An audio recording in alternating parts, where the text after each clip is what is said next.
Hey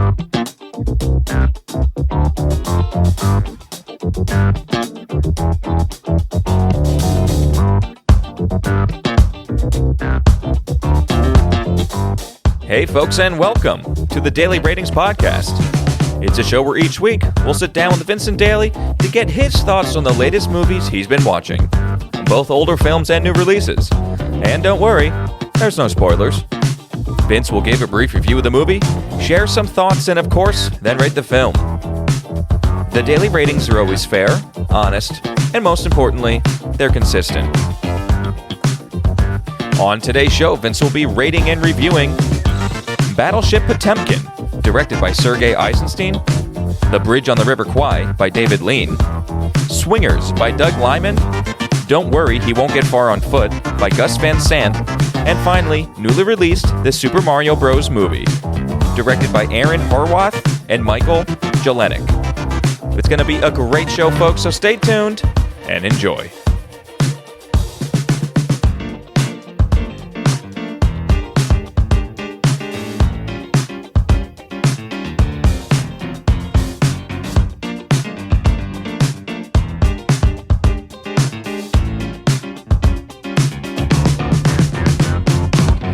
Mr. Vincent Daly, how we doing, buddy? Tommy boy, how's it going? It's going okay on my end.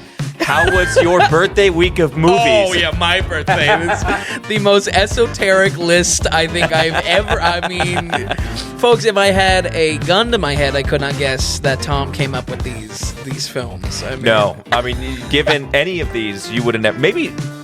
Maybe you would have never guessed. Maybe Swingers? Yeah, maybe Swingers. Yeah, it's out there, though, you know. I mean, not Bridge on the River Kwai. Definitely not. Definitely not Battleship. And yeah, I mean, Don't Get Far on Foot, I remember you telling me about. The cool thing is that all the directors, at least for your birthday picks this week, they're all like legendary directors, believe it or not. You know what I mean? This is... they're all very notable, so you've kind of struck on a weird theme of... I know. He's the mastermind. I know exactly what I did here. Yes, so I was still really happy with my pick. Yeah. With my picks. Yeah, Gus Van Sant, I know, was a kind of... He with the Don't Worry, He Won't Get Far on Foot director. Mm-hmm. He does do other things like Good Will Hunting. That's right. That's Milk. Right. Yep. That's what it was. Of course, Doug Liman. I mean, Born Identity, but also like an infamous director to work with, apparently. In a good way? No, in a bad way. Oh. That's way too deep going into it. And honestly, I don't know the full story, but apparently Lyman is just a nightmare to work with on set. Very disorganized or unorganized. So interesting. But we'll see. We'll see. Yeah, I really like this. Okay. I know you do. And you have no idea whether I watched them or not. I said I was going to watch them. Then you came in. I came in, I said, ain't no way you sat through all of these films because I know you would be snoozing to some of these films. I mean, you know, I enjoyed watching these movies I can almost enjoy watching any movie just for the sake of, you know, getting it on the website. Sure. You know what I mean? There's almost a utilitarian aspect to it now. But yeah, I'm curious to which ones you got through. We certainly stretched the decades. Yeah. Okay, so I mean, should we just let's get in? Sure. To Tom's birthday movies. Tom's birthday. It's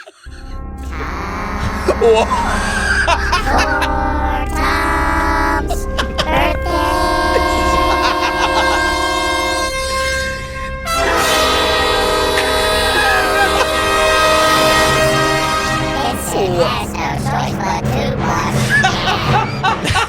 Wow. The worst produced ever. Was that a Toy Story reference? No, I don't even know what it was. Wow. I wanted to surprise you with that. I love that. That's well, fantastic. if I was, while I wasn't watching the movies, I had time on my hands right, to do that. To do that little ditty. No, I watched I watched our first 3 on the list here, and I Okay. wanted to get to my 4th, but I did see it already. Yeah, very true. And very relatively soon enough, and I am going to return to it again. I just didn't have the time. Sure, it was fair a enough. lot of dinners. It was a lot of not true. time. It was your birthday week. It was a holiday weekend. Yeah. But yeah, so I didn't fall asleep. I watched Battleship Potemkin, The Bridge on the River Kwai, and I watched Swingers. Wow, And okay. of course, don't worry, he won't get far on foot. Like I said, That's great. I have seen already. That's great. So I can't wait to talk about them. First, we're jumping all the way back 98 years ago. This is 1925's Battleship Potemkin, directed by Russian director Sergei Eisenstein. Yep. How do you want to get into this exactly? Ooh, I know. Yeah, this one was fascinating to research. I mean, if you want to talk about a challenge, you gave me a challenge. This was the challenge one. This was hard mode on reviewing. I would say starting off the birthday week, it is a full-on silent film. Obviously, it's 1925. Yeah. Like I said in the beginning, I mean, I'm really not sure why you chose something so esoteric. Like, it's so niche. It's so out there. But you were right on the money in that, you know, this film is considered a triumph of early cinema. Yeah. So though only an hour and 6 minutes? Yeah. Was a rabbit hole of research, but enjoyable for that reason. The research I was- love doing that. I jumped back into the research. 10 minutes in, I was not getting. I was just like, oh no. I felt bad for you. I just was just like, you gotta be kidding me. So then I was like, all right, let's jump into it. And I was enjoying it more with the research, and I think the movie takes off in a decent way, actually. Yeah. But again, going back, it's on so. One of the reasons why I definitely wanted it on the birthday list is 2 reasons. One, I know how critically reviewed it is as one of the best movies of all time. Sure. It's on multiple countries' list as one of their best movies of all time. Not even though it was Russian made, you know, Yep. as far as people have their own American Yep, film yep. and, you know, institute or whatever for other countries. It's that game of, okay, it's literally 98 years later.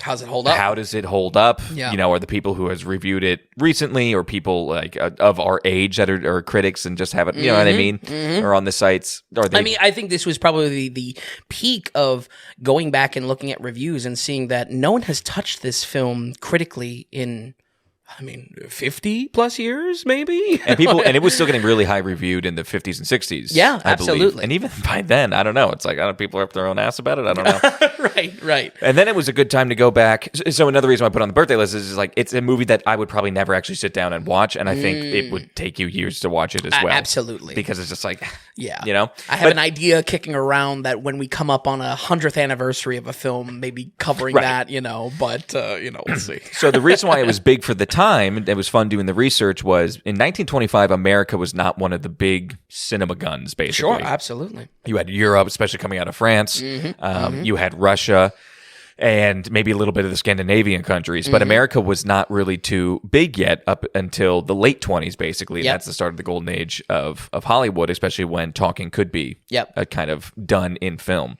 So this is so early back when, the advent of kind of film, or people able to view things in motion and everything like that, where an orchestra can be put back behind it, was late 1800s. So we are 25, 26, 27, 28 years after that. Yeah.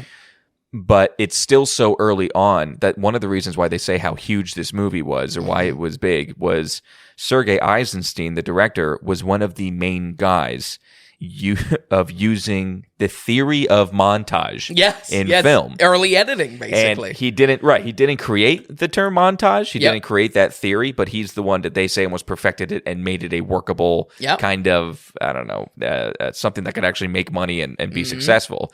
And the idea of, we all know what montage kind of means now. Right. Back then, apparently, montage theory was layering things not side to side, but layering things on top of each other. And like you said, just editing, basically. Yeah. And his big thing, I guess the through lines of the movie, the themes of the movie, he says that he thinks half of it gets there in this film just because of the editing, not because of the actual shots themselves. Sure. So And you can see that in the action sequences of how things are cut away from and then returned to as well in the same, couple of seconds. Yeah. I mean, it sounds silly to give credit or give praise to something so simple as just normal editing, but Right. Again, all things in context, this is he's a pioneer of this. It's crazy, yeah, absolutely wild.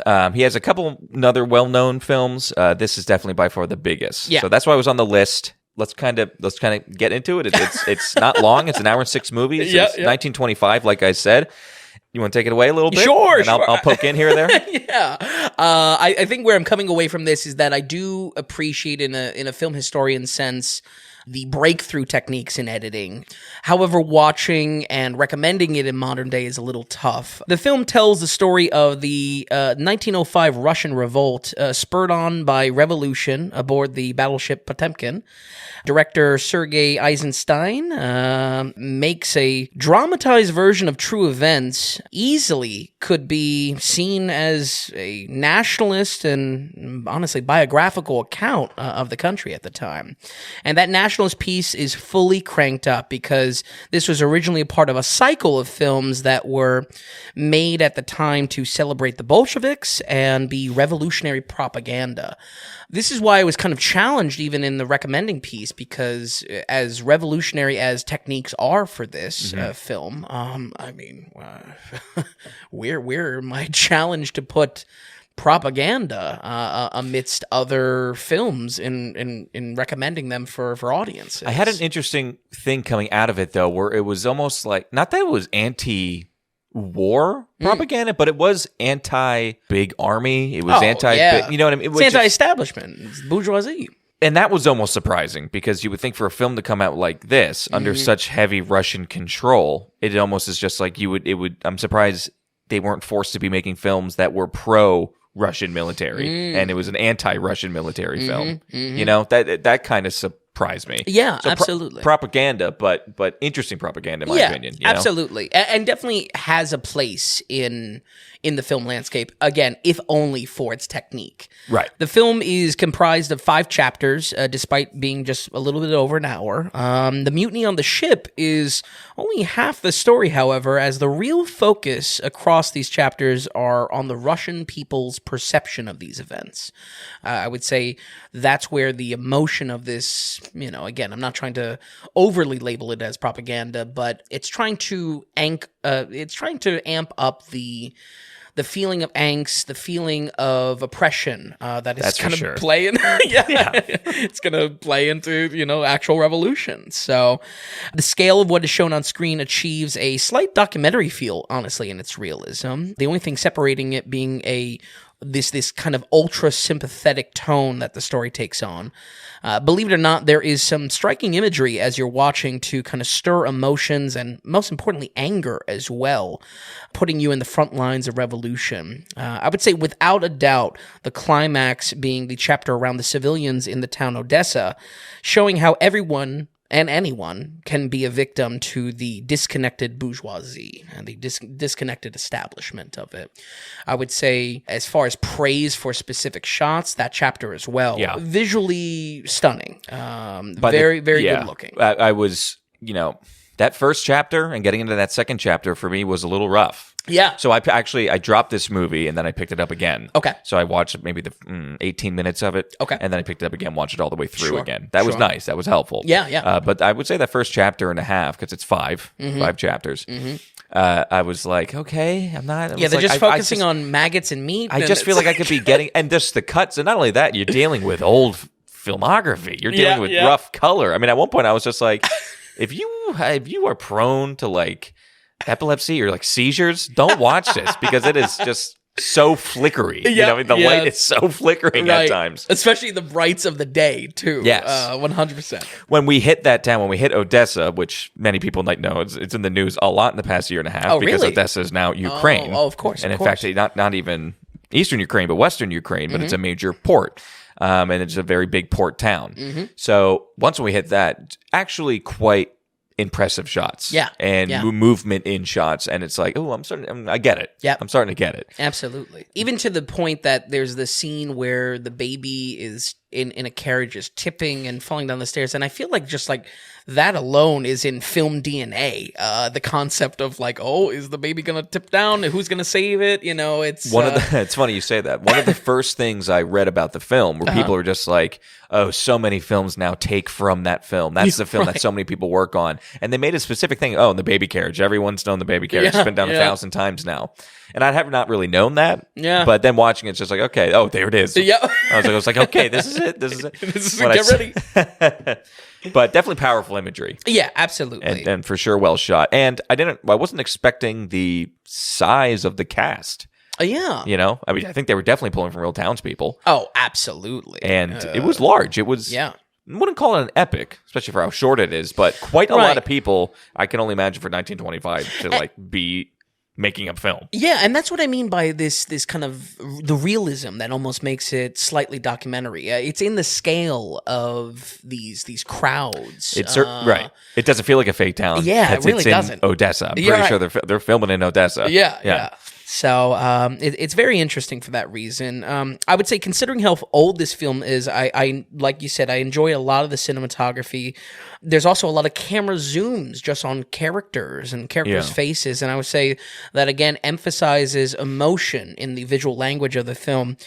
Without a doubt, the early editing highlight of this is fantastic. Like we mentioned already, with even just action scenes, just being able to cut quickly back and forth between the franticness of what's going on the ship, or maybe what happens within a crowd reacting to news. When you're watching it, it feels the norm because it is the norm of what editing is today. Yeah. Choppy. Sure. Let's be honest. It's not smooth. Right. These aren't the smoothest transitions and things like that. And it doesn't help. One thing I couldn't find, I only did so much research on it, was what the frame rate kind of back then was and what was being used. Because it definitely was that quicken, especially when you see some people walking on the ship. It's like, okay, this is not whatever it is, 24, 34 or something like that, whatever it is. Yeah. And you'll find that a lot with silent films. There's that sped up old timiness to it. Exactly which I don't know if that is part of this montage theory that we'll get into just a second, but I don't know if he's speeding that up in the edit, or if that's just a product of the cameras at the time. No, I think you could only get so many frames per second. Yeah. So like I said, maybe it's like 18 or 20 or something like that, and that's why it's just slightly more. Yep. A little bit jerky. Exactly. Yeah. But I'm not really sure by that. Yeah. I mean, like I said, when you're watching this, it's hard to maybe say, this editing is a praise for the film, because it kind of just feels like a bad edit today or an amateur edit today. But at the time, films were nowhere near as sophisticated, so much so that historians credit Eisenstein with his contributions at developing the art in this early stage, and named a Soviet montage theory. And again, montage is not being used in like matching music with like a snappy sequence. It's much more being used in an old-fashioned way, that it's just layered frames and cutting away and returning to those frames. Sadly, I would say I think this is probably only a watch for the history buffs and film enthusiasts. If anything, a wonderful film for the cross paths of those two groups. If you are a history buff and you like watching old film and you like watching the foundational work in a lot of ways, I feel like this hits a sweet spot, honestly, for some people, for some audiences. I would say where I'm coming in with a little bit of a lukewarm reception, though, for my recommendation, I think unlike some of the horror silent films we covered, the medium of how this is presented is really doing it no favors. I would argue the aesthetic of those films were elevated in creepiness by being silent, where I do not see this film outdoing a modern documentary of the same events and the same dramatization. And I feel like that's where, unfortunately, the age is chipping away at it. Where, again, with those silent horror films, the medium of silent films, it elevates it in some ways. The medium of horror as well. Yeah.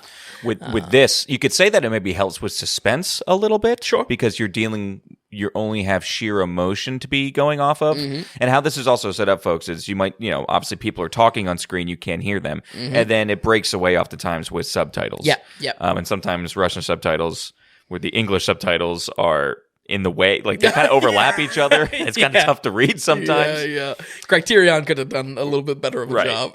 But it's not pure just watching people's reactions. Yeah. But it's nice getting those tastes of actual text and seeing what people are saying or something like that.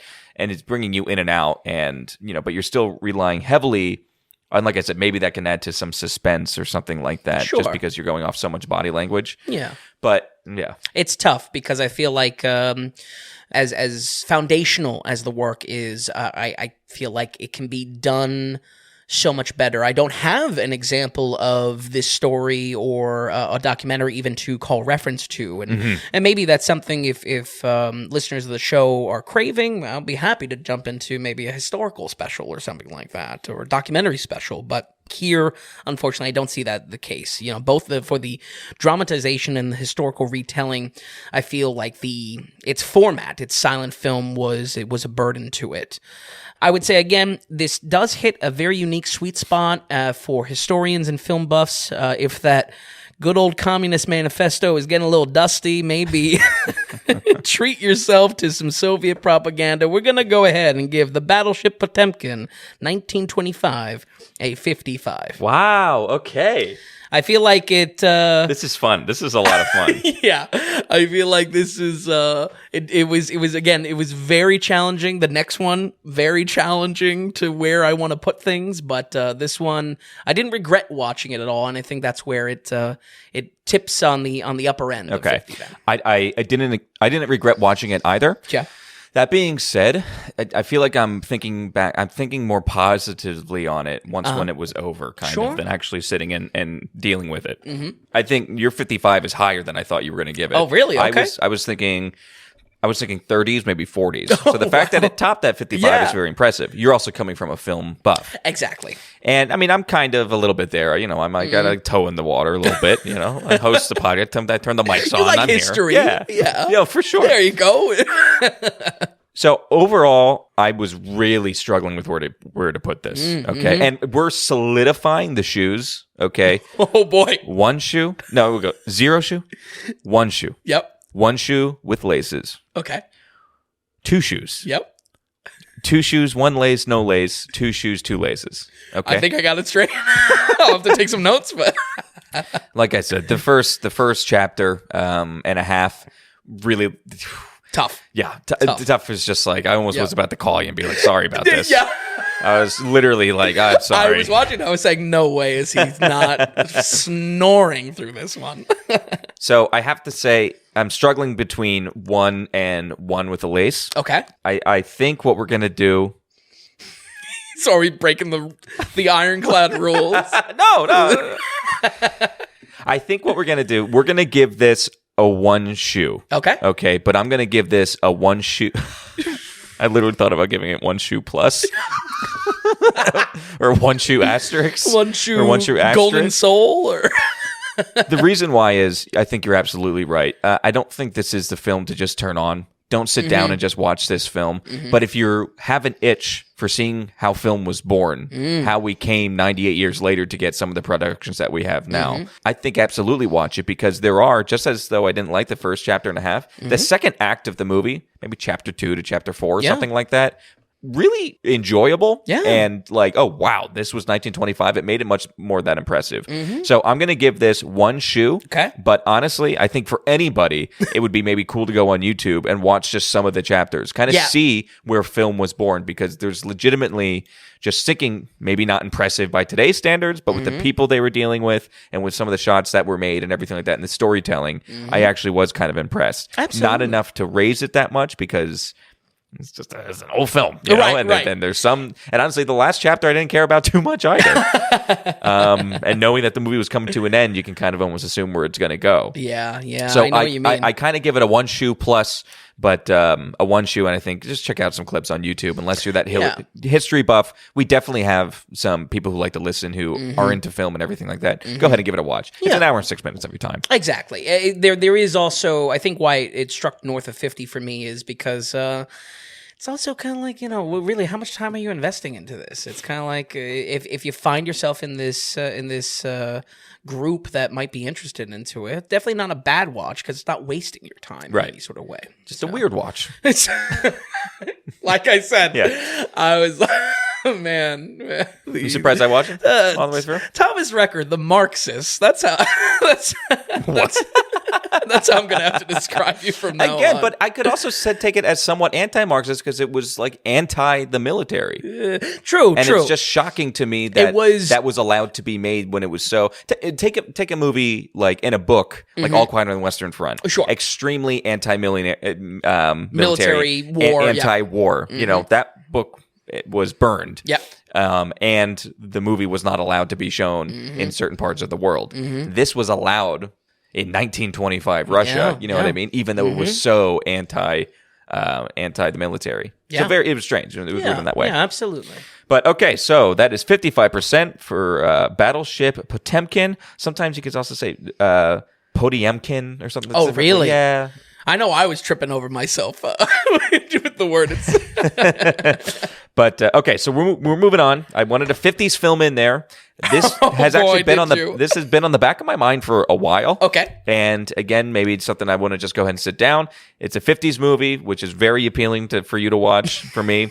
And also, it is a big name. This is, again, very well known as one of the better films or big epics made in film history. This is 1957's The Bridge on the River Kwai, directed by David Lean. A very large production again. A lot of people to be worrying about. It's definitely in the nature, not on some big Hollywood studios. Oh, yeah, it's definitely on site. So let's get into it. How did we like The Bridge on the River Kwai? I think I'm walking away very appreciative of the production. This has 7 Oscar wins, including Best Picture. I mean, that's what we call sweep in this day and age. Director David Lean is no stranger to success, though. He made Oliver Twist, Dr. Zhivago, and, of course, the legendary Lawrence of Arabia. So, like I said in the very beginning, you were hitting on really like some standout directors and directors that we don't really get to or we haven't gotten to on the podcast. Yeah. So I was happy we could knock something like this out. These are all movies that should be on the website. So I'm happy that you introduced this because hopefully they will be on the podcast and the website soon enough. Right. So our setup here is in World War II, we follow a British prisoner of war, or POWs, in a Japanese labor camp, tasked with constructing an actual non-fiction Burma railway. There is no barbed wire, there is no stockade, and no watchtower.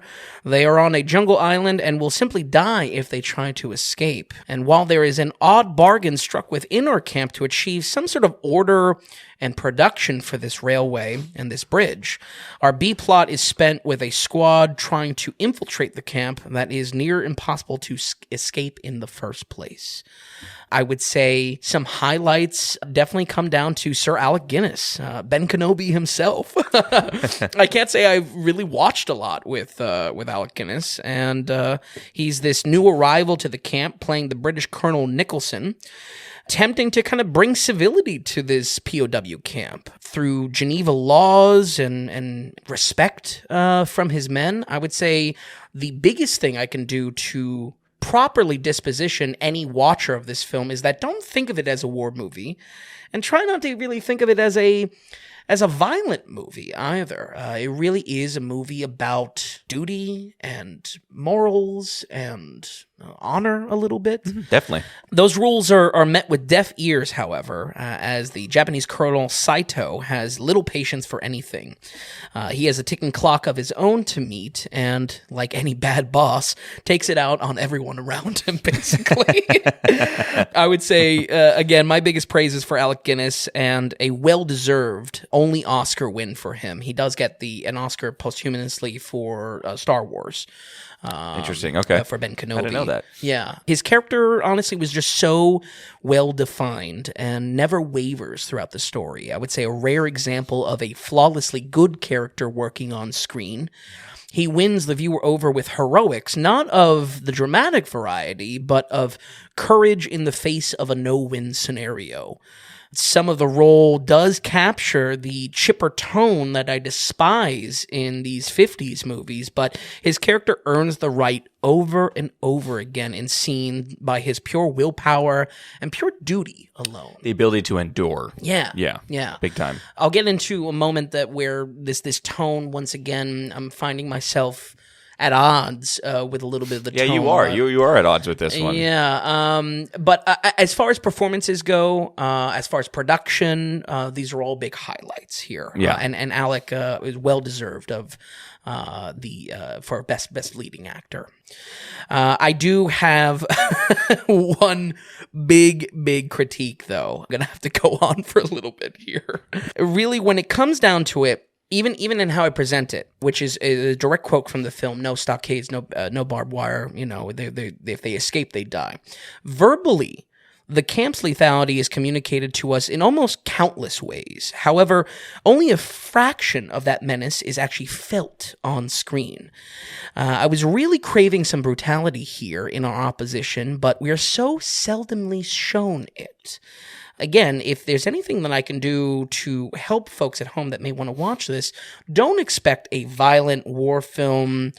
Don't expect a brutal film, because if anything, I think I was shot in the foot a little bit, expecting, even just from its own premise of this lethal labor camp, there to be a little bit more intensity to it. I would say a lot of ways this is not meant to be a violent film at all, and that doesn't mean, however, we throw out rising tension as a storytelling technique. There are countless examples of this in the film. At a little under an hour in, we have a conflict between both colonels, and honestly, Saito feels like such a weak antagonist to this whole story. A desperate attempt at bribery and flustered emotions in the scene certainly succeeds at making Alec Guinness look great, but fails at building necessary stakes. And I feel like this film, it failed in making some of those stakes for me, honestly. The worst moments of the film are when the striking setting, a hellish POW labor camp, is portrayed as a lackadaisical summer vacation with whistling soldiers taking a dip in the water. I feel like the film had such a self-resolving type of plot for that reason. And I don't mean to dwell on this, but even when the plot is in full swing, nothing is done to twist the knife. No challenges are placed in front of it. No challenges are meant to complicate the relationship that is forged between these two colonels. And if anything, obstacles just start resolving themselves. There's nothing to complicate it further. And like I always say, no salt and pepper. What are your thoughts? So it's funny because my initial thought too, with seeing the men kind of in the water and the way they were working, right? I was expecting. It's funny. I just thought the exact same thing. This is where you want to see some, I don't know, lightweight torture or some type of obedience. Yeah. Beaten into submission type thing. Because I think in the beginning of the film, it's getting across the menacing aspect. And I do think it lacks luster. Now, there needs to be a certain, just with the way the story is, there needs to be a turn kind of with that. But I think it could have been built up better, just as you said. It's funny to say. Technically, the movie is rated PG. And I don't know if that came after the film came out because we're dealing with the 50s. But it's funny because I almost want to say, while watching it, it felt a little PG, and it does, and it shouldn't. It should be a little bit more intense. Yeah. I don't need. And I understand it's the 50s. I wasn't expecting a lot of blood. I wasn't expecting like crazy effects or fake livers and everything like that. Right. But it's the brutality there that did seem a little bit light. Yeah. Maybe they could have held on to what was very brief brutality. They could have hung that for a little bit longer. Yeah. Make Saito an asshole. I don't know. And he is in the that's what I'm saying, in the beginning. Right. It could have been fortified a little bit more before those walls start to get broken down. Exactly.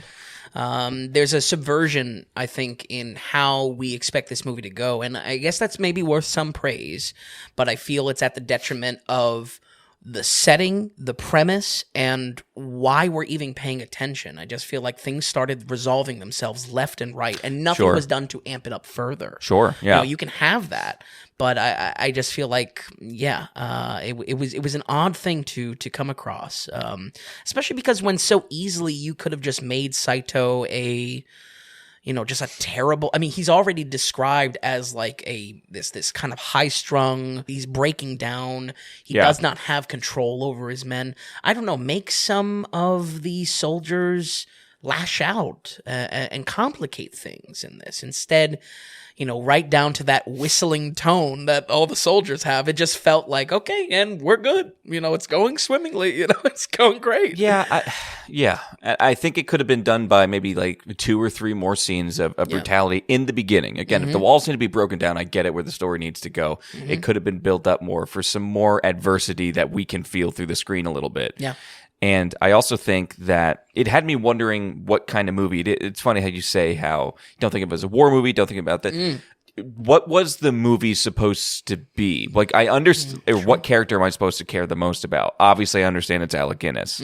But at the same time, things are kind of just moving along at some point. Yeah. So do I start to really care about the American and plot B and B team? And you know what I mean? So it is a bit of a waffling of where's my main interest? Where's my heart really with? You know what I mean? Exactly. There's a character in this, the medic. He's actually challenging Colonel Nicholson and saying, why are you doing this? Why are you cooperating? Why is this going so smooth? And it's going so far that it could be portrayed as not abating the enemy. Yeah, sure, assisting the enemy. Yeah. His response is, well, you don't understand how the army works. And if anything, in a very real way, I felt that. I was like, maybe I just don't understand the point of this in a way.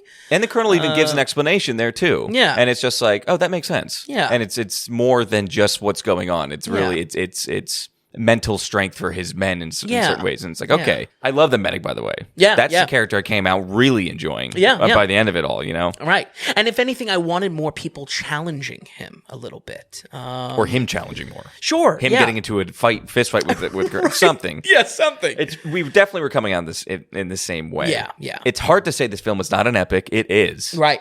But it's funny just how, and I don't know if it because it's a product of the 50s or because we're just 70 years later now, 75 years later, there just could have been so much more of a drama. Sure. Like it could have been done much better in different ways. Yep. As far as B Team is concerned, at times I hated the American. Oh, really? And at times I liked him. Right. But sometimes it was just too light. The brevity of it all was you're taking me out a little bit. Absolutely. I should say it's 2 hours and 40 minutes too. Yeah. And if anything, because of the runtime, it needed that drama, it needed the twist of the knife. But I would say, with that out of the way, I think there's some seriously ground made up with the film in the production itself. I would say this is much better produced and much more unique in its production than other films at the time, showing a shocking amount of location shots. I think the film looks beautiful considering that this is the decade where big Hollywood sets are really the norm here. Shots of the jungle have a wonderful realism as prisoners struggle in the hot tropical weather, and many local natives are also brought in for filming. There's a shot where a grenade goes off and real thousands of jungle bats are on screen.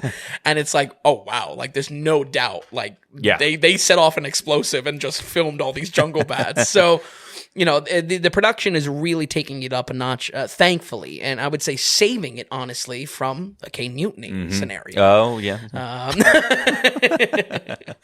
Pretty much all of the B plot as well becomes a jungle exploration, and I would say it just looks stunning. I mean, both for 1957 and today. So, I think this film is a triumph in on-location shooting, in production and coordination, and that definitely is a feather in the cap for David Lean, as is pretty much every one of his works. So I think the filmmaking on display from Lean as a director really saved it for me. Plot and the story was what was bringing it way, way down.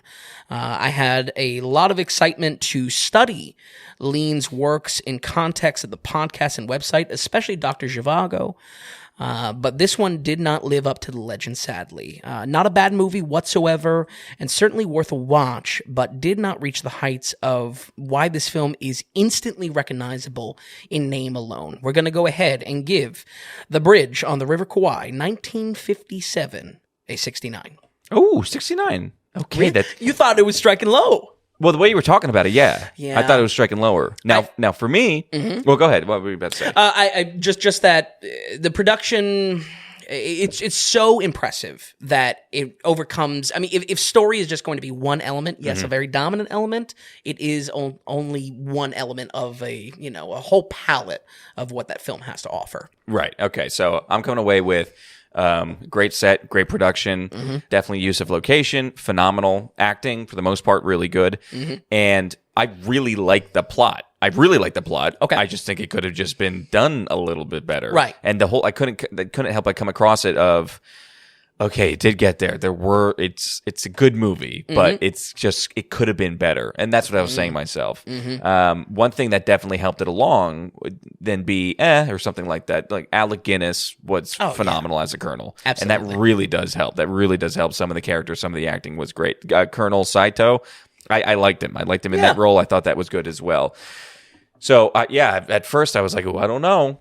All in all, this gets a pretty solid 2 shoes. Okay. I was going into it, like you, I think, thinking that this was a 2 shoes and with one of the laces tied. Sure. I thought we were going to be in that territory because of the name, because of the size, the length of the film. Easy masterpiece. So it was a little bit of a letdown, but at the same time, it's a very good 2 shoes, which, by the way, that is what your 69 says. Sure, absolutely. I think. Yeah.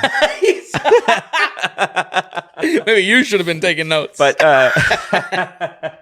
okay, so 69 in the 2 shoes there for the bridge on the River Kwai. Perplexed. I wouldn't mind returning to it again. 2-3 years now that I know what the deal is. I would love to get just as good of an HD copy. Personally, yeah, absolutely. That would be great, especially for those jungle sequences. So, but okay, 69. I think that's fair. 69% for you, 2 shoes for me. Yeah, funny. A letdown, but it saved in many ways in the end. Yeah, it was very hard, and believe me, don't get me wrong, it's hard being a contrarian in something that's referred to as such a classic as this. Yeah. And even though I could see the elements, I couldn't deny the experience, and the experience I thought was just like and I did like the frustrating story in ways. I thought the story just could have been done better. Right. I like our characters. I like how it's not a war film, how it's not violent. Right, yeah. But it just needed that salt and pepper. It needed the knife twisted a little bit for stakes. Okay. Well, we're taking a big old jump. This one certainly isn't a war movie either. We're jumping to 1996. This is Swingers. Reason behind this is I knew I needed a comedy in there. I love me some Vince Vaughn, so let's start pretty early back with him. Yep. And let's do 1996's Swingers, directed by Doug Liman. This is rated R, a zippy hour and 36 minutes. And let's get into it a little bit, Vin. How did we like it? Tom, you are so money you don't even know how money you are. That's the line. I would say this is a shocking movie in the sense that it is almost identical to Sideways, which we covered a few weeks ago. And I had not known. Yeah, I didn't know about this. It is, I mean, almost so much so that I was questioning both films because they were... Really? I mean, especially in Favreau's character. Favreau's character is almost exact to Paul Giamatti's character. Okay. So break that down a little bit. Why is that? What's... It's a comedic setup around getting over a girl. It's a getting over a girl kind of subgenre romance film. It's certainly a comedy. Vince Vaughn's character is absolutely Sandman's character in Sideways, that he is without inhibition and tries to get him out of his shell and is kind of a good best friend, but also a bad best friend. Okay. Yeah, it's, I mean, I'll get into it a little bit more, but that's where I'm standing with this film, and works in just the same way that Sideways works.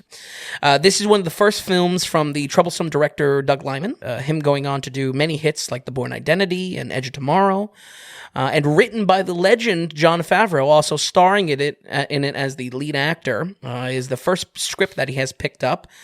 I'll be honest, it maybe feels inflated a little bit to have him be lead actor as well.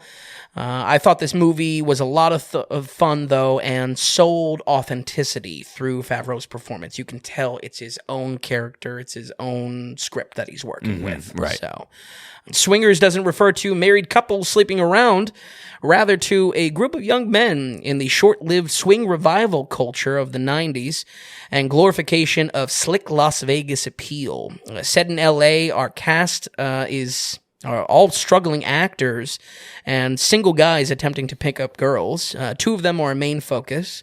Jon Favreau playing Mike, a starving comedian that is far too intellectual for his for his own good, getting over a recent breakup with his ex. And Vince Vaughn playing Trent, Mike's ever-cool best friend that is equally a lady killer and loyal dude to help him out of a rut. That's basically our setup there. And I'll be honest, and I honestly might catch some flack for this, but where I say I was looking at Sideways from 2004, I almost question why I got any praise at all when it's clearly done, 8 years in Swingers. Started looking at it a little sideways. Yeah. Okay. It's a little sideways. Replace every line containing wine references with this fast-talking charm, and you have the same movie 8 years earlier. Favreau's character, as the focus, has the same exact issue of standing in his own way when it comes to romance, and nearly all of the comedy uses him as a platform, and uses that as its platform. I would say this film won me over in a lot of ways, specifically Favreau's early rant on going out to endless, pointless parties struck home very close. Okay. I feel like I've ranted that to some of our friends in real life that I don't want to go to endless parties and achieve nothing. So I really enjoyed his character there. I would say I would describe the script as having a dialect in 90s asshole. It's lovable, it's quotable, but it's undeniably bro for the time. It's not bro, but it's bro for the time. Does that make sense? Absolutely. Yep. Yeah. However, this is by no means a lowbrow comedy. Raunchy at times, yes, but characters are well written and placed in long conversations that show us their unique perspective on life to then be subverted with a joke somehow. I would say, honestly, the high point for me is in the dialogue. It's absolutely top-notch and can hang with the best. So many wonderful uncut scenes of them just rapid-fire bouncing off of each other. There's a non-stop rhythm of slick conversations that was so enjoyable to watch, and the camera knows not to back away from this. I would say that's props to the script, props to the performance, but a fixed camera and lack of cuts is what truly takes most of these scenes up a notch and beyond just a cookie-cutter, bro romance type of comedy. Okay. So, go ahead. He's raring to go. No. I just Ping pong it. I'll just say right away, I was not a big fan of this movie. Really? Yeah. Wow. I just was not feeling it. I don't know. Okay. I wasn't as impressed. It's almost like, man, I came across a little bit different than the writing. Okay. The writing was almost a little bothersome to me. Okay. Because I almost thought, not that it was trying too hard or it thought it was better than it really was, is kind of how it was coming across. Okay. Jon Favreau's character I liked, and I liked the way it was written, and I enjoyed him the most. Vince Vaughn, it was nice to see Vince Vaughn so early on because I can see how he became the Vince Vaughn that we know. Oh, his trademark. Yeah, of just his Vince Vaughn-ness. Yeah. But in his early stages of developing that and being so young and so skinny, he was a little annoying at times. Wow. I was a little annoyed with Vince Vaughn at times, to be honest about it. This is your guy. This is your boy. I know. It hurts to say. That's amazing. Not that I found him an overall annoying character, but I found him to be annoying sometimes. Sure. And I thought his writing was lackluster compared to Jon Favreau's writing. And so that didn't help. And where I'm saying is it was so repetitive. Some of the stuff, I mean, he just in the beginning just calling Jon Favreau baby, just constantly baby. And it was just like, I don't know, it just kind of was annoying. Some of the other scenes, I just thought it was over. It was just extra. Yep. Some of it was just extra. Yep. Some of the shots I found also, I don't know, I found myself just kind of being bored a little bit. Okay. And I wish, maybe I came into it with thinking too highly of it off the bat. I just thought I was going to be having a good time with these guys a little bit more. I thought I was going to be having more fun with it or in it with them a little bit. More of a Wedding Crashers vibe. Yeah, I mean, not necessarily even that, just Okay. a better of a time. And there was a little bit, it was slower and the dialogue was It dragged a little bit, in my opinion. The Yep. movie dragged, and I can understand how you can appreciate it where the camera knew not to stop. Or maybe I was sitting there wishing that it did stop a little bit. You want it a little bit snappy. Yeah, and it's like I said, it's an hour and 36. It is a snappy film, but I found it to be dragging, or scenes were happening that I just couldn't get invested into too much. Okay. I wasn't necessarily loving it as much as I thought throughout, 50% of the scenes, I would say. Sure. I think you bring up a great point, because equally, uncut scenes, just letting them go as far as them acting and going kind of free form with the Right. dialogue, or if that's actually in the script. I could imagine Vaughn especially is probably improving a little bit, because it's just so much his persona. It feels so much like his trademark. I could see why visually that could be boring as well, where you want to maybe cut it back and forth to him. Or Well, a little like bit. that. Yeah. I don't know what it was. It's something with, I just think my boringness came from, I do think it's stretched out of scenes when they first get together, where they have two different ladies and they're in the RV or something like that. Right. That I just felt like it lasted a bit too long. There was a bit of just a bore to it. And again, I maybe it was just a problem. I thought I was going to be stepping into something that did move a little bit quicker. Again, it's called Swingers. I was expecting something snappier or more energetic, and it wasn't. Sure. It's a lot of people sitting down often and talking. For real. It's a dialogue movie for sure. And I have to say, I think, and Jon Favreau's character, I thought was written pretty well. Yep. And I thought he was the most enjoyable on screen. Okay. So a good performance, and maybe the most I've liked Jon Favreau. Since. Really, yeah. Absolutely. I think that's great. And, really more than anything, I think, when it comes to my expectations for this film, I had the big question of, can this escape the 90s vortex? We covered this with Hard 8, being an example of something coming out and being derivative of a Scorsese or Tarantino landscape in the 90s. Even talk about Scorsese in the film. Yeah, and honestly, that there's a wonderful turn that's a comedy bit in the film. So I was pleased on that. I think So right, you're so right about that Hard 8. Yeah. It was very Hard 8-ish. Yeah. I feel very similar about these films, actually. they all. I mean, not that there can't be copycats or there can't be on the shoulders of giants, but I feel like the footprint that Scorsese and Tarantino leave in early 90s, everyone's playing catch up. And actually, I believe both of these come out in the same year. I believe they came out in the same year, and they're both dealing with, they're both in Las Vegas. Yep. The one is more in LA. Swingers is more in LA, but they are in Vegas. Even just the way it looks, the way it's shot, Yep. there's a lot of similarities, I think, there. Dialogue driven, trying to make realistic dialogue on the Tarantino side. And in my opinion, both there's a little boring in ways. Yeah, actually, yeah. Yeah, for sure.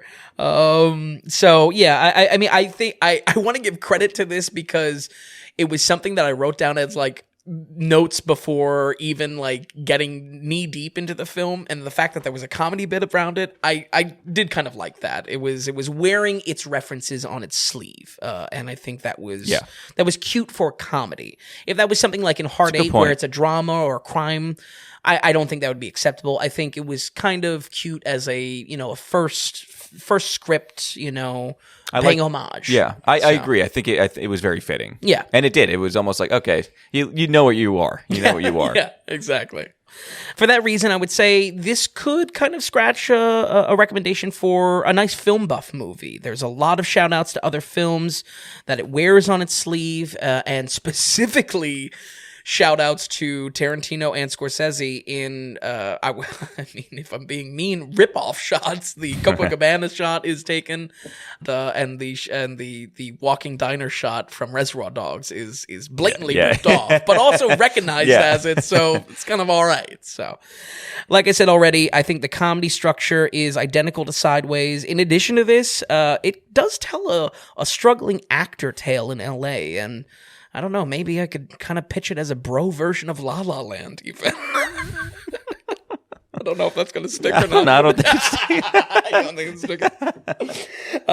But more than anything, I would say it's a watch for its high-paced dialogue and fun performances. it may not have a breakneck speed, but I feel like if you're engaged in the dialogue and maybe not annoyed by characters, I think that's a good point that you brought up, that these characters didn't work for you all the time.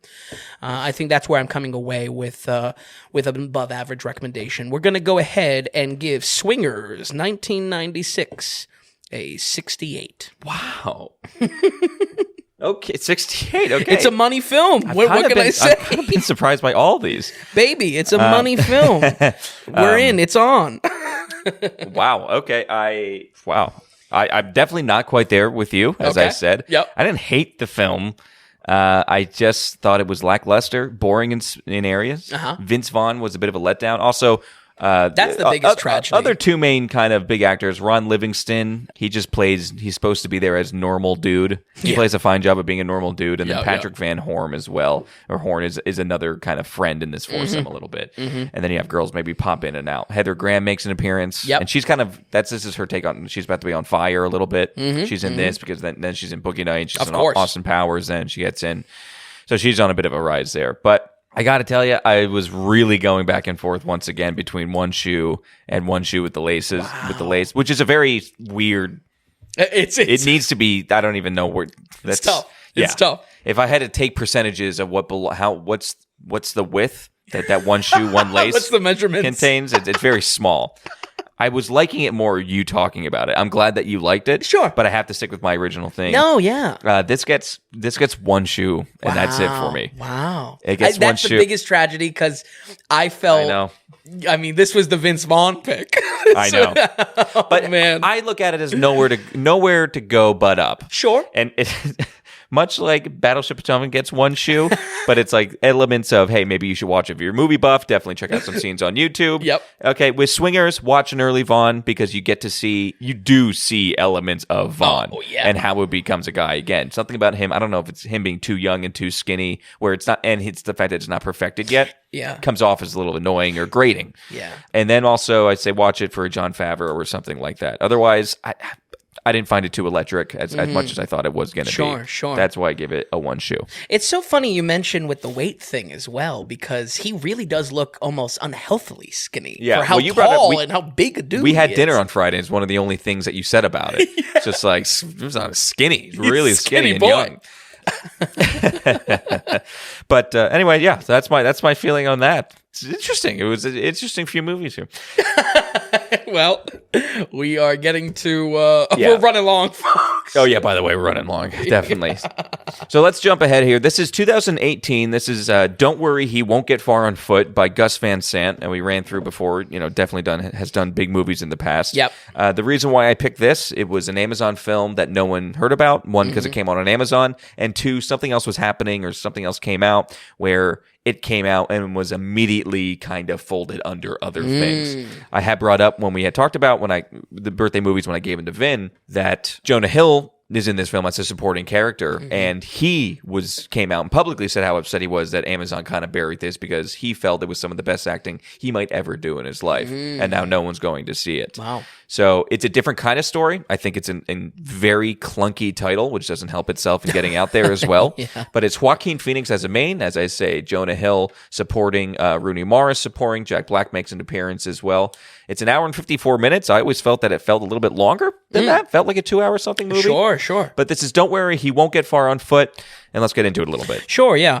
I would say the only other note I have for Gus Van Sant is that he does some highs. He also does some lows, and that being the Psycho remake from the 90s with Vince Vaughn giving us a loose connection between these two movies. I forgot he was in that. Very loose connection. I forgot he was in Psycho. Yeah. But I would say this was a very refreshing watch, because honestly, I knew nothing of the real life story that it spotlights. Can we just actually take a pause there? Sure. And so out of all these, have you heard, the only film that you really haven't heard of was this film, correct? That I gave you? Yeah, pretty much. Okay, so you were really coming in blind. Yeah. Okay, cool. Especially, if anything, to your point about the Amazon release, it absolutely did get brushed under the rug, despite me loving Joaquin and whatnot. I know. Joaquin Phoenix plays John Callahan, a real-life American cartoonist whose struggle with alcohol defines his life beyond expectation. In Callahan's cynical, joking way, the film unfolds unfolds as a great dark comedy, constantly bouncing between grim depression and awkward but funny silver linings. We follow him through his recovery through Alcoholics Anonymous, physical disability, and a blooming career as one of the most unusual cartoonists. I can't say I was really too familiar with Callahan, period. His I wasn't really, or yeah. anything like that.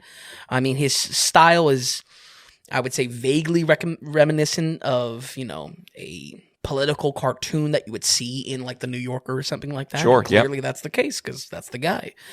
I would say, one of my loves of this film is editing and story structure. It was a big highlight here. What could have been a very by the books film telling Callahan's story in a kind of biopic style, we instead are presented with many moments out of order in his life.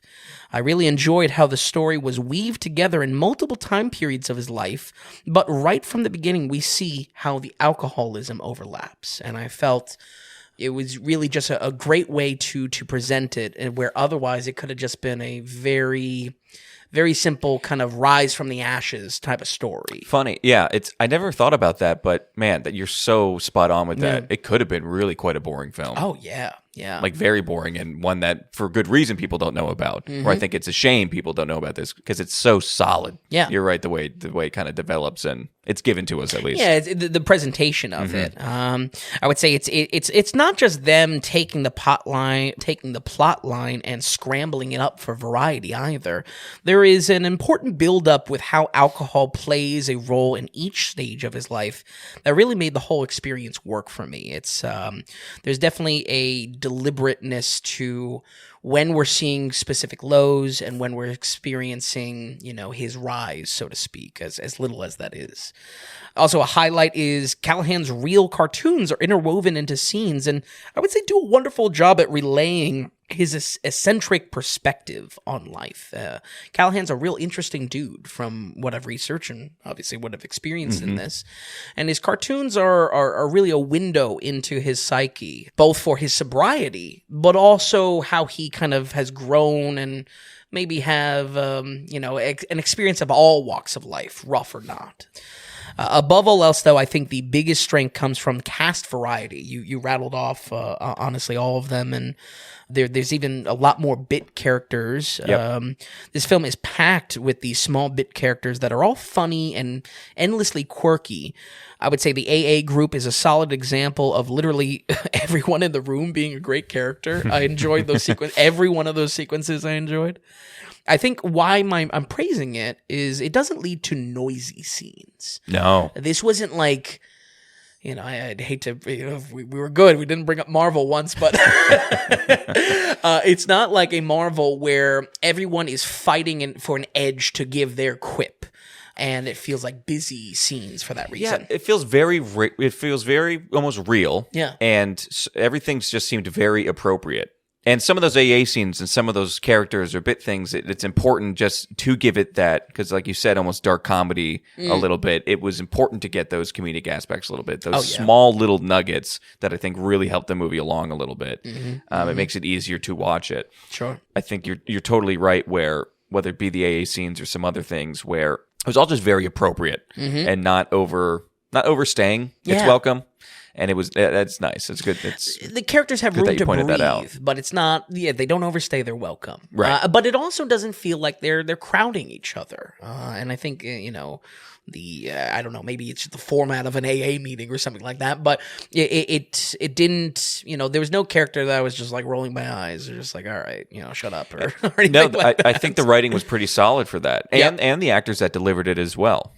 I think Jonah Hill, this is probably the best time to mention Jonah Hill, since this was kind of, at least some of the rationale in watching this. I would say maybe save for Jack Black. I'd really like Jack Black in this, but he's just in it, not, a huge amount. But Jonah Hill definitely, I think, gets the top for it because he really is giving an emotional performance, but also an incredibly unique performance. At times, he's the most normal. He's just like a normal person he's acting like. Yep. He was really good in this. Yeah. And he was... Because even when I said he loved this performance, he was upset no one's going to see it. And he said, really, over Wolf of Wall Street? Yeah. he's more exciting in a Wolf of Wall Street character, but the character he plays here feels so genuine. Yeah. He feels real on screen. Like, that dude feels real. I honestly, I thought he was really good in this film. Yeah. And specifically how his character kind of unfolds as well. Yes, You know, you can't kind of put a pin on why he is the way he is, but... Yeah. Eccentric he's but not a very loud character. Yeah. Not a loud character at all. Yeah. But very, very interesting for that reason. And I would say, again, I'm hard-pressed to say whether it's his best or not. I would say it's definitely a top for Jonah Hill, even among other comedic performances in his youth. He's not in it, it's almost a 2-hour movie. He's not in it all that much, but he is in it. I mean, he's definitely a main supporting. And maybe that's why we're Wolf of Wall Street. He just has a lot more punch in a role like that. Yeah. The only thing I couldn't find about his character is obviously this is Callahan's real story. I believe it's he died in 2010, so I don't know if this is kind of going off of a biography that he wrote or anything like that. I couldn't find his character as a kind of a nonfiction aspect. Oh, okay, interesting. So I don't know. I'm curious around that aspect. Other than that, though, I thought it was phenomenal. I thought it was a really great addition. And his character alongside Joaquin, I think it was really good as well. Yeah. I think those two characters played off really well to each other, the yin and yang to one another, kind of. So I'm glad you liked it as a character, because I was really excited to see what you would say, just because going into it, knowing what he said about his own character and watching it, and we came across watching it, just like, oh man, he was really good. Yeah. I mean, at one point, I don't know, he was getting emotional at one point or something like that, and it's just like, wow. Yeah. This is not Jonah exciting. Hill? Yeah, nothing's exciting. It's not like this much is happening on screen, but like, good job, dude. Good job. Absolutely. Lived up to the expectation for sure. And I'd say the same for Jack Black as well. It's one of the most, Jack Black makes appearances here or there. Yep. And I really liked it. That's funny because we'll see it pops up in next film too. The loose connection to Not the chain planned, link. but But some of the most I enjoyed Jack Black in this. Oh, some, for sure. Some people really loved him in a Bernie character. Oh, when he did that. Him popping up in this, I really quite liked. Yeah, absolutely. And kind of, again, played perfectly as a bit character. Didn't overstay his welcome. Yep. Exactly made an impact, made a splash while he was in. Yeah. Exactly. I'll end actually with Joaquin. I would say he's fantastic as usual. Big surprise, I know. But I feel his performance shows how Callahan absorbs the life around him and feeds that into his cartoons. As a disabled performance, a lot of runtime is dedicated to showing the inconvenience and the kind of personal hell he has to suffer through as punishment for his past actions. But just how the film has a silver lining behind every dark joke, there's a reason for life passing him by, if only for him to observe it better and again feed that into his cartoons. Oddly enough, I found myself kind of comparing this to other dark comedies with heart. Folks, I think if you enjoy something like Little Miss Sunshine or maybe even the recent Banshees of Inisherin, this will be right up your alley. I enjoyed this film a lot, and it's absolutely a shame that it did get brushed under the rug. We're going to go ahead and give Don't Worry, He Won't Get Far on Foot a 77. Okay, 77%. Very good, Vin. And I will just buttress that. Joaquin is phenomenal. Yeah. He is great. He is great. Now, hey, like you said, big shocker. Big surprise. Great performance playing a drunk. I'll watch The Master. Give time to this movie. I loved his performance in this. Yeah. It might not be as grating as something like The Master. You know what I mean? Right. He is so good in this, and it could have easily been awarded had this film got some recognition or came out in theaters. It was that good. Phenomenal performance and phenomenal performances all around. I love the story. I love the way it developed. The way this was handed and dished out to us was phenomenal. It definitely gets two shoes with the laces tied. Oh, wow. Excellent. Yeah, definitely. One lace tied, by the way. Not Okay. I was about to clarify. Yeah. I'm just thinking of this now. Do you think it may be, not suppressed, but do you think it maybe got pushed to the back burner because of Callahan being... I don't know, kind of not an inflammatory person in real life, but someone that has made some enemies through his cartoons. No, I don't think that. I don't think it was that. I think it was other stuff going on with Amazon. I wouldn't be surprised if they needed to push other stuff in there because this is when they were also like buying their Golden Globes and everything like that for other reasons. So I don't know if this was also when. No, it wasn't quite then. This is 2018. 18, yeah. So it's not. I was going to say because at one point Jeff Bezos steps down. Oh, but that okay, was way more recent than that. Sure, and things. sure. But it could have been actually there was a shakeup. There was a shakeup at Amazon Studios who deals with the Prime stuff because it's a whole other kind of like CEO. Maybe it was that, but I know there was some type of reason, and that's what kind of set off Jonah Hill a little bit. Yeah. But good. I'm so glad you watched it. And so 77. That's a great score. Oh yeah. It was a very solid movie. Give it a watch, folks. I think there's a lot done to switch up the story in that editing and that presentation there. All right. So don't worry. He won't get far on foot with a 77 and a 2-shoe, 1-lace tied. All right, folks. We're going to get into our donation segment here because we do have a good friend producing again. He's gonna come up on that mandatory watch. He's gonna come up on that. I think he's got. Well, yeah. See, this is what's great. So we have Matt D coming in with 2001 pennies, a Space Odyssey donation again. Matt, just a great sustaining producer of the daily ratings. He's a good friend, Matt D. At this point. Absolutely. And yeah, he just always comes in with trickles here, trickles there, kind of working towards his directorship, which is again $500.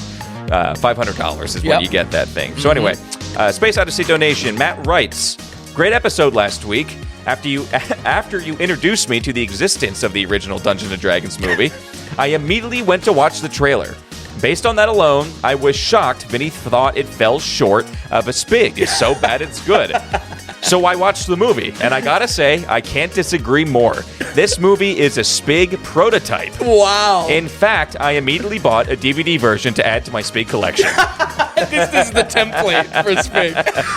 I am calling on listeners to watch this movie. He goes free with ads on YouTube, and to let Vinny know if it's Spig or not. Wow, that's a great review. So he liked it. He didn't know about the movie, watched the trailer because he was just like, oh, this is so bad, it's good. Yeah. And then watched the film, bought the DVD. Matt D, you're a real fan. He also says, one more thing. When are you going to review Marcel the Shell with Shoes On? The people need to know about this movie. Listen, it's on the list. I don't know. Tom, you wanted that's that in a as well. mental black hole for Vin, Matt. I don't know. I'm right there. We're going to join forces soon and pressure this man into doing it. I'll make a point for Marcel soon. If anything, you can go ahead and donate to your $500 limit there, become a director, and then Vin has no choice. Because again, when you become a director of the Daily Ratings, you get to pick any movie you want for Vin to watch. It's your birthday that week as well. Matt, that's awesome that you watched Dungeons & Dragons. That's great. I love the call to action, too. If anyone else does want to watch that movie, let me know if you think it makes the So Bad It's Good. Don't even feel like you have to donate. You can just hit us up at tom.vin@thedailyratings.com. Yeah, absolutely. If you want to email us and everything like that. Matt D's our Spig correspondent. We're gonna have to put him on the payroll eventually, just to give the flag if it's so bad or He's good. He's gonna get pissed that we don't have these badges on there soon. We're having a difficult enough time keeping up with the movies getting on the site. Right. Matt, thank you so much for coming in again. Matt D coming in with the Space Odyssey donation. It's 2001 pennies. Thank you so much. Also, folks listening, if you want to become a producer like Matt D, you go ahead and go to thedailyratings.com. You head to the donations tab, and through monetary support, you go ahead and send a donation our way. You write in a note like Matt did, and we'll read it here on the podcast. No matter what you write, questions, comments, critiques, love, hate, whatever, you go ahead and send it our way. We absolutely love it. Like we said, as this podcast grows, we think this is going to get more and more content-rich, this segment. So, Matt, executive producer of show 78, thank you. 78, Vin. We're getting up there. We're approaching the big 1-0. Yeah. 1-0-0. And folks, don't forget the newsletter. It's going to be coming out in 2 weeks. No. Maybe a week.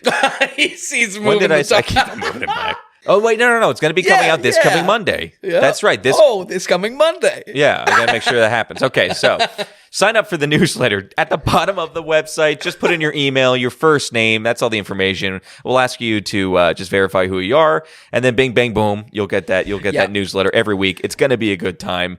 Again, I think more and more people will catch on as that kind of gets on as well. At the bottom of the website. What's at the top? Donations. And go to the donation tab and become a producer, an executive producer, just like Matt D.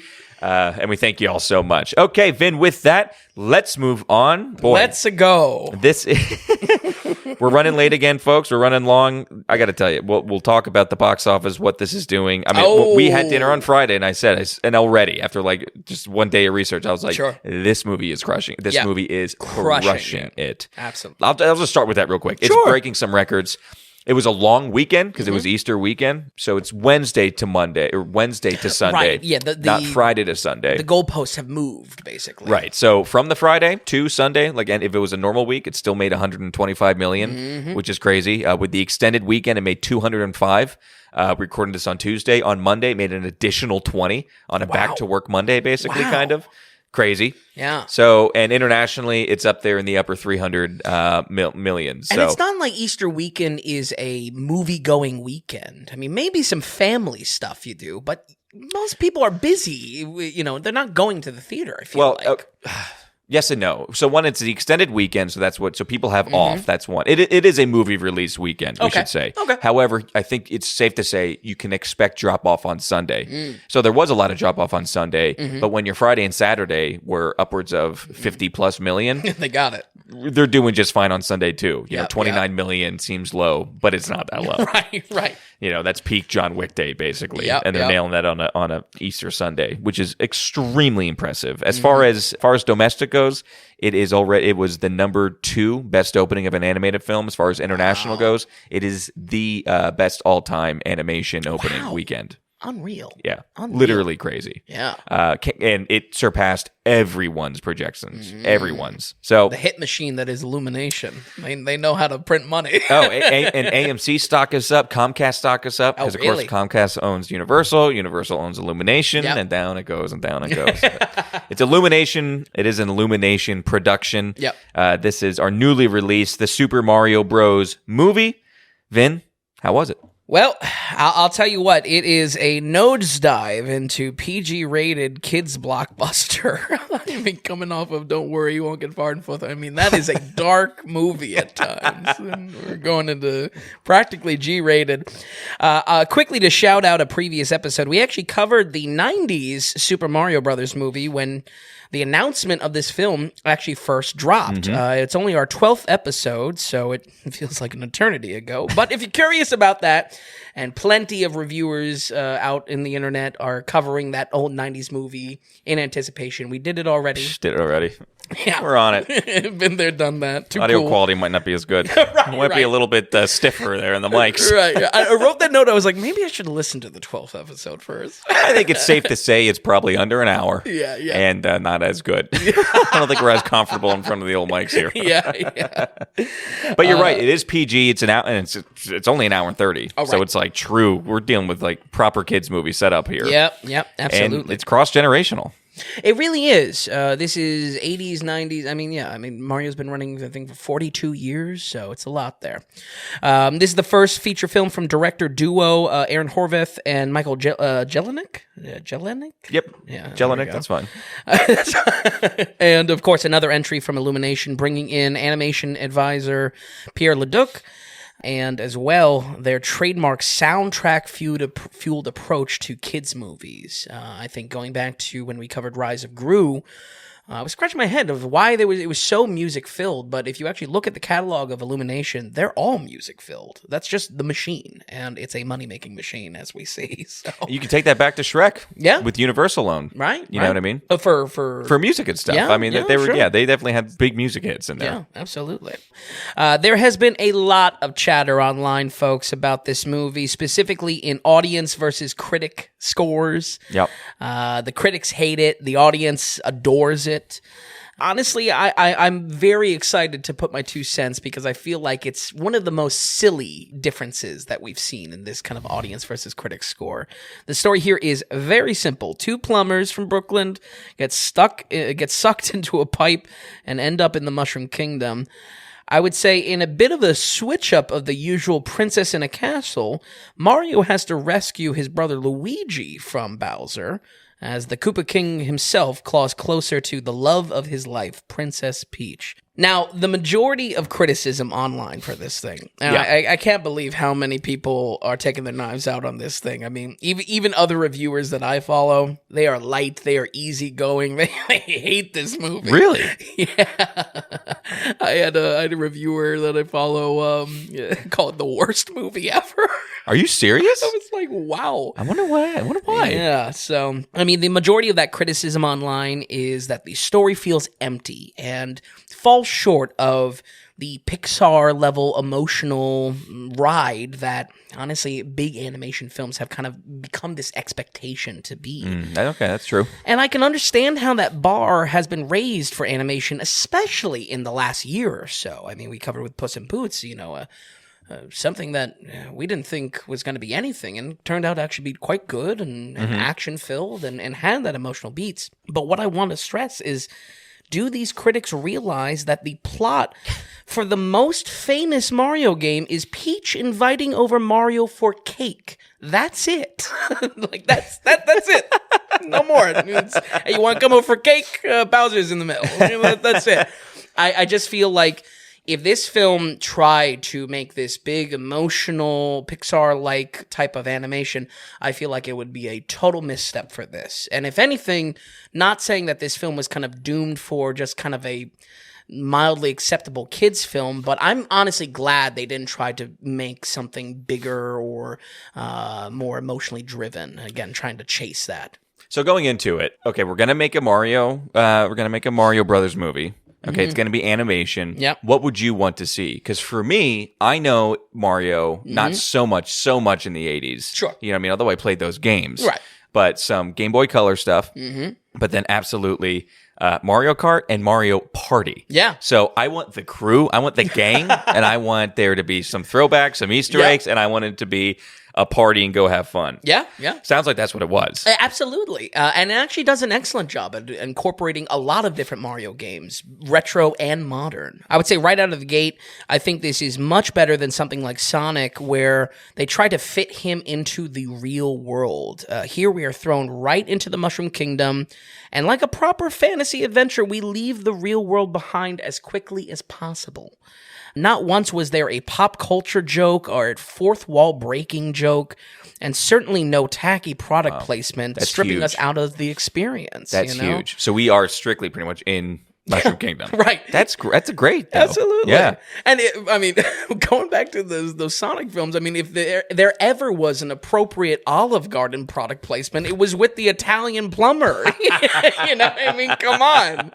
So it's striking a lot higher for me for that reason. Yeah, it's very fairy tale aspect at that point. Yeah. Because you just, boom, you're in a totally different land. Exactly. And you just stick with it. Exactly. Yeah. And obviously that plays into no real life characters. We don't have this different in art animation style being contrasted with real characters, which I think, again, not to over compare to Sonic, but it is a weak point, I think, of those films. Admittedly, I would say as the story unfolds, it may feel like an overload of nostalgia fest, but I was so happy we spent the majority of the time in the actual game world, not trying to be anything else. And that kind of goes on the same note of it's not trying to be an emotional story. Mario jumps. That's it. Right, yeah. So Mario jumps in the Mario movie. So the film also does a good job at incorporating a lot of Mario games: Donkey Kong, Mario Kart, both retro and modern Mario games. And as a result, I think the movie looks quite good. This counts for the many locations that would be the worlds in any Mario game, but the animated camera as well. Frames and scenes will have a great flow that whips around the focus of the shot, and there's a surprising amount of action that leans into this. I wouldn't say this is the heights of Bad Guys or a Puss in Boots where I saw anime influence in the action sequences, yeah. but they're definitely, it's not like a generically shot film. There's a lot of cool sequences. Okay. And the animated camera work. And as far as our animation, how are we looking? I mean, it seems like it's super saturated colors, something very poppy. And then is it smooth animation or is it close to the modern day games? What's been coming out? What is our animation style here? I think it's definitely unique enough on its own. If anything, a slight critique there is that it does look in line with illumination, the type of bodies and the type of characters, how they look. So, there's not too much difference to the torso of a minion in Mario. Right. So I don't know if that's gonna, if that's what's pissing people off or not. Right. But and let me put out there, just as a comment, and I think everyone has been talking about this. Kids have been loving this movie, and Oh, okay. How was your theater, by the way? Packed. Yeah? Packed to the brim. What are the ratio of adults to kids? I would say, I don't know. I mean, it was just all families. Okay. It was all families coming in. And to all see different this. age of kids. Because, yeah.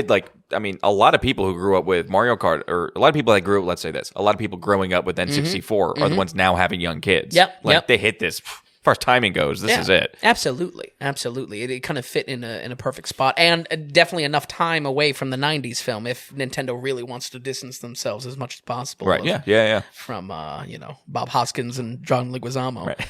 Apparently there's some drama around John Leguizamo, too, which I won't get into. This What, he wanted to be in it? Yeah, he Oh, thought it was I saw that. They were cutting a Spanish character. It's like, Luigi was never Spanish. What are you talking about, dude? You just didn't get the job, you know? Yeah, that was dumb. Yeah. I remember seeing that comment from Yeah, him. He's he's been a buzzing chill. around. But I would say a lot of fun Nintendo throwbacks. Luigi has the GameCube theme as his ringtone. DK comes out to the DK64 rap, which I love. Oh, really? That's yeah. Shout out to Grant Kirkhope, which of course is the composer for all the Rare games. And I feel moments where I got wrapped up in this was around music. I was enjoying a lot of the musical motifs of Mario games in the past 40 years. Unfortunately, that's where this Illumination style of licensed music was coming to kind of bite the experience for me. There is that trademark of the studio to just pack the film with licensed music. There's admittedly a huge amount of 80s and 90s music, so they're kind of trying to, Mario is an icon of those times, of those decades. But I just found it unnecessary, especially since the score was so good. Was the score straight from games, or was it modernized a little bit? Definitely and thrown in? orchestrated. Okay. If anything, it reminded me of, the live orchestras that will go around and play video game music or be like a concert around, Video game music is some of the best modern day orchestrating that we can get now. Sure. Or as far as I would say music writing when it comes to that type of symphony things. Right. You know what I mean? It gets a lot of love. Absolutely. So I don't know. You have so many intellectual properties going on, and so many people with their own themes or different games with their own themes. Yeah. You're right. They could have went way more heavy. Yeah. In that than music and like normal music, basically. Exactly. Were they pushing new music, or were they trying to stay in an era? Thankfully, it was all. Yeah, right, it wasn't like a sing where it's designed to kind of shovel new music or anything like that. Yeah. So it was kind of stylized around that. But I just think it's a shame. I wouldn't be bringing this up as a criticism if it was 100% all license. The score is there, and what's there is wonderful. Composer Brian Tyler did a great job at adapting these classic themes from Koji Kondo and amping them up for the big screen. I really do think it's wonderful. Voice acting wise, it is hit and miss. I just found it's honestly a little tough to separate the celebrities out of them. For some, this is going to be the biggest black eye for the film. For me, I just thought it was something that an adult would notice, but a kid would not. Sometimes it really works as well. Jack Black, being our thread, our connective link to the last movie, is great and shining in a way that only Jack Black can. So I'm just going to leave it at that. There's obviously a lot of spoilers around this movie floating around online, but Jack Black has a really great moment through this that only Jack Black could probably do, and probably has defined him being Bowser for the rest of time until he dies. But others I just found very distraction. Charlie Day as Luigi is a perfect example. He just sounds like his Always Sunny character. He has such a distinct voice. Yeah, I love Charlie Day, but I don't know. It's just hard to separate it.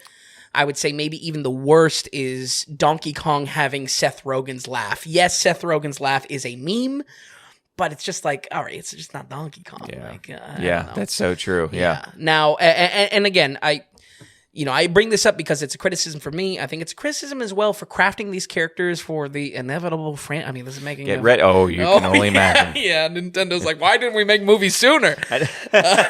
So I'll tell you what, Universal is out for blood. With Disney just kind of taking a crap. Yeah. They're like, woo, let's just do Minions 8 and 9. Oh, yeah, for real. So I think I bring up this hit or miss aspect as exactly that.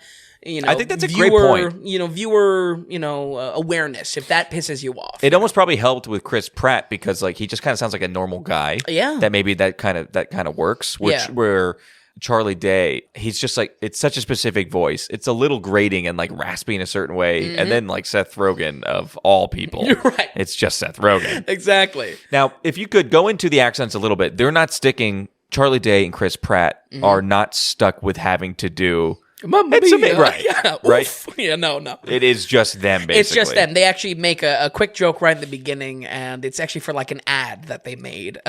So they Oh, okay, you know, good. they play to it. So Okay. actually, on that note, I mean, comedy. I would say I wasn't like really like super in love with the comedy, but again, this is where I think it's very important to kind of take a kid perspective into account. The theater was busting up at a lot of this. Yeah, where it was not in Minions. No, Right. Minions was boring. Lightyear was depressive. Okay. Yeah, so I just feel like the critical reception is really tearing this one apart with an expectation that this had to be so emotionally impactful, like all animated movies are kind of dipping into. Right. But again, Mario is a guy that jumps. That's it. So I don't know what the expectation was. I have no doubt that some of this appeal of the film will fall off with time, and definitely as further Nintendo properties are coming out, if anything, just the sequel to this film. Yes, it's a very simple story that might be too surface level to have staying power, but I need to stress that Mario is a simple game. This is a slick-looking animated movie that doesn't get lost in telling a deeper story, and was a story that was never there in the games to begin with. Instead, its only priority is having fun jumping around a video game world. We're going to go ahead and give the Super Mario Brothers movie, get ready, a 64. Oh my God! Look at that. Okay. Tom never likes the gimmicky scores. It really is how I feel about it. I'm not just choosing it for I the know. gimmick. But 64%. I think that's great. You know, Yeah. I have to say this.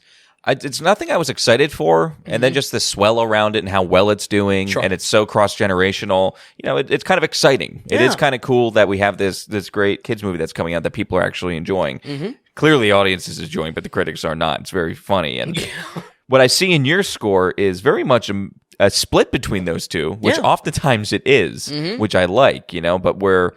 In so many times where these Marvel movies are getting great audience scores because you got the fanboys, for some reason critics also like them too, and then Yeah. we're just you and I are stuck on an island for whatever reason. Right. Even though I still feel we're with the mass population, I don't know. But I think that's a great kind of a true telling of where this movie lies. Yeah. 64% because boy, there are some highs on it if you're looking at just fans, and there are some serious lows when you're looking yeah, I at think critics. it's unreal, honestly, on both sides. I think calling this film 100 or 96 or whatever, and Right, then, down in the 30s or 40s, which I've seen it at too. It's just like, all right, And then you as a person, how do you go and judge that? absolutely. Do I go see this or do I go see something else? Do we just stay in and turn on HBO Max or something?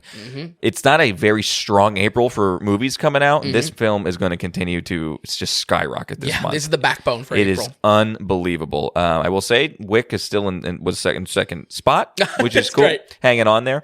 Just reading it and reading the stats on it and things like that, and how good of an Easter weekend it was for this, or how good of a weekend since this. It was, again, this year, it's so great. 2023 kind of seems like movies are back and stabilizing. You know what I absolutely. mean? We don't need just a Maverick or just an Avatar. And it's like this saved movies. It's like finally there's some things people want to see. Yep. And you go to the movies, you go to the cinema. Sure. You kind of just get used to, you know what I mean? You throw yourself with the big screen and enjoy the story. And genuinely I love want to that. see it. I They're not love just seeing that. it because it's the only thing either. You know, if anything, that's, you know, what you're kind of getting at with. Yeah, I mean, hey, Air performed better than they thought. I mean, the one thing that's not doing well is Dungeons and Dragons. Sure. You know what I mean? But this overperformed, Air overperformed, John Wick is still performing well. Yep. And that's great. There's movies out there people want to see, like you said.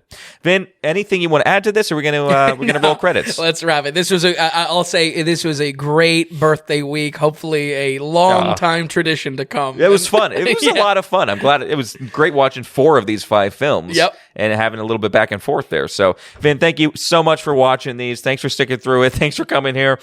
Folks at home will run it down one more time here. We have Battleship Potemkin with a 55%. The Bridge on the River Kwai with a 69. Swingers with a 68. Don't Worry, He Won't Get Far on Foot with a 77. And the Super Mario Bros. Movie with a 64%. Folks, thank you so much for listening, and we'll see you next week on the Daily Ratings Podcast.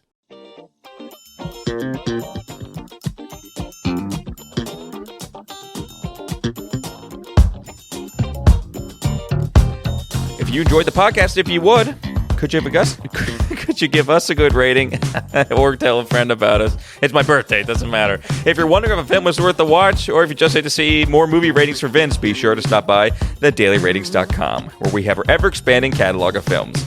Also, if you found value in the podcast or our site, become a producer and go to the donations tab on thedailyratings.com. You can donate whatever amount of value you feel you received from us. We're looking to build this into something large and great, folks, but we also want to be independent from those corporate sponsors. So we greatly appreciate any support from you all. So thanks so much, and we'll see you next time on the Daily Ratings Podcast.